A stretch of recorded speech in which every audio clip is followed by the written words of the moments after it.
Aujourd'hui, une pensée émue pour Karim Benzema.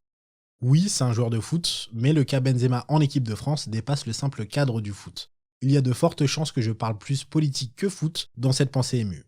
À l'heure où j'écris cette pensée émue, Karim Benzema est resélectionné en équipe de France pour la première fois depuis 5 ans et demi.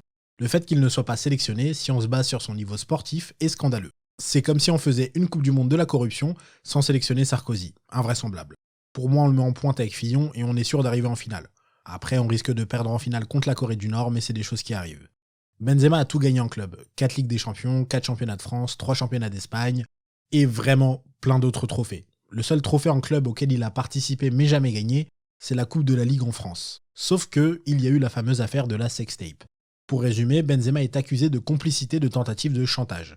Des personnes très mal intentionnées ont mis la main sur une sextape de Mathieu Valbuena, à l'époque joueur en équipe de France, et ils auraient utilisé la proximité qu'avait Benzema avec Valbuena pour l'inciter à payer afin que la vidéo ne soit pas diffusée.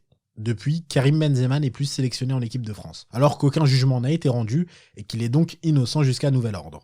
Vous allez me dire, mais pourquoi il a été écarté ?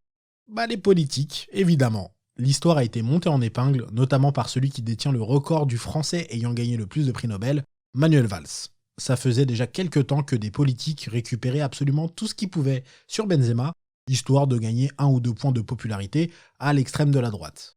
Et c'est assez fou de voir qu'aujourd'hui, énormément de gens sur les réseaux qui suivent jamais le foot ressortent des histoires presque toutes fausses sur Benzema pour dire qu'il ne mérite pas sa place. On lui reproche de pas chanter la Marseillaise. Alors, 1, c'est Karim Benzema, par Rihanna, et 2, il y a tellement de joueurs adulés qui ne l'ont jamais chanté, Zidane, Platini, Henry, et certainement plein d'autres.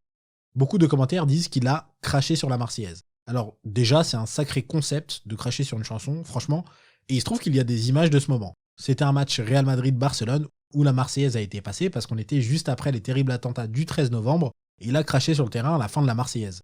Un footballeur qui crache sur un terrain, franchement les gars, c'est assez courant. Faut être abonné à 17 chaînes pour suivre le foot, mais c'est pas une excuse pour pas regarder de foot du tout. La polémique est montée quand un autre prix Nobel, Nadine Morano, a déclaré qu'avec cet acte, il méprisait et insultait les victimes de l'attentat.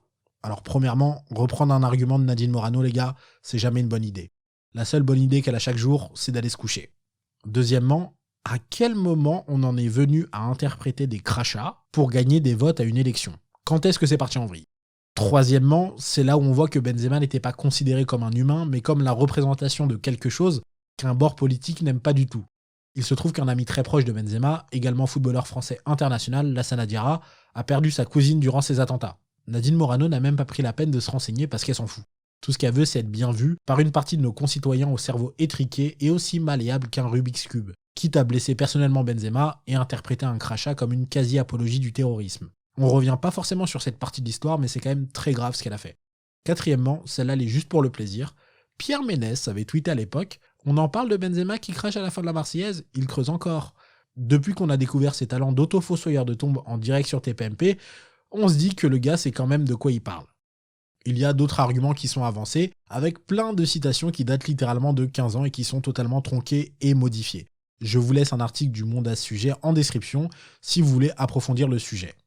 Le vrai problème, selon moi, c'est pas Benzema, c'est le nombre indécent de politiques qui sont prêts à tirer sur n'importe qui pour faire le buzz et gagner des voix comme s'ils participaient à une télé-réalité.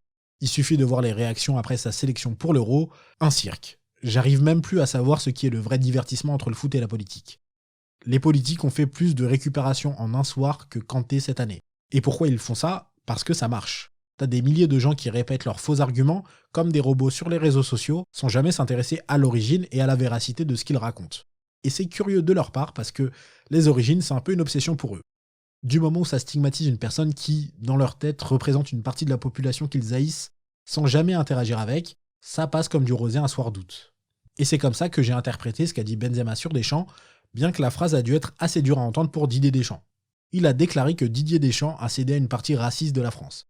Et je suis persuadé que Didier Deschamps n'est pas raciste, ou alors il était très malheureux pendant toute sa carrière de footballeur, mais tous ces gens qui n'ont fait que créer de toutes pièces des polémiques avec Benzema ont foutu le bordel dans une équipe de France qui était en pleine reconstruction.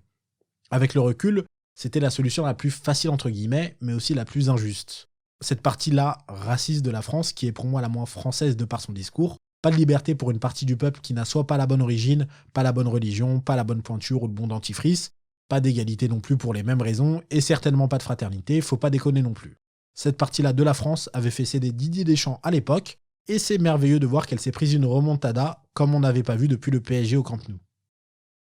Merci d'avoir écouté cette pensée émue. Vous pouvez suivre les dernières sorties de ce podcast et des autres podcasts Beau Parleur, les divers contenus sur les thématiques engagées qu'on traite et plein d'autres belles choses sur notre Instagram. C'est Beau Parleur, tout attaché au pluriel. À très vite.